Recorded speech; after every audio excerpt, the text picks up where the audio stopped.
సంజయ ఉవాచ ఏవముక్త్వార్జునః సంఖ్యే రథోపస్థ ఉపావిశత్ విసృజ్య ససరం చాపం శోక సంవిఘ్న మానసః.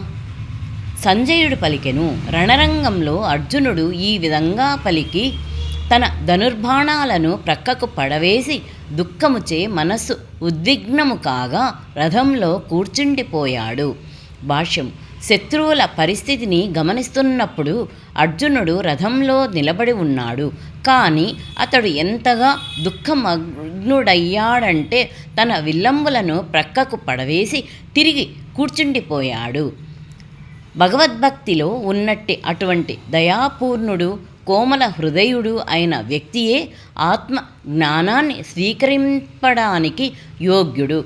శ్రీమద్ భగవద్గీతలోని కురుక్షేత్ర రణరంగము సైనిక పరిశీలనము అనే మొదటి అధ్యాయానికి భక్తి వేదాంత భాష్యము సమాప్తం.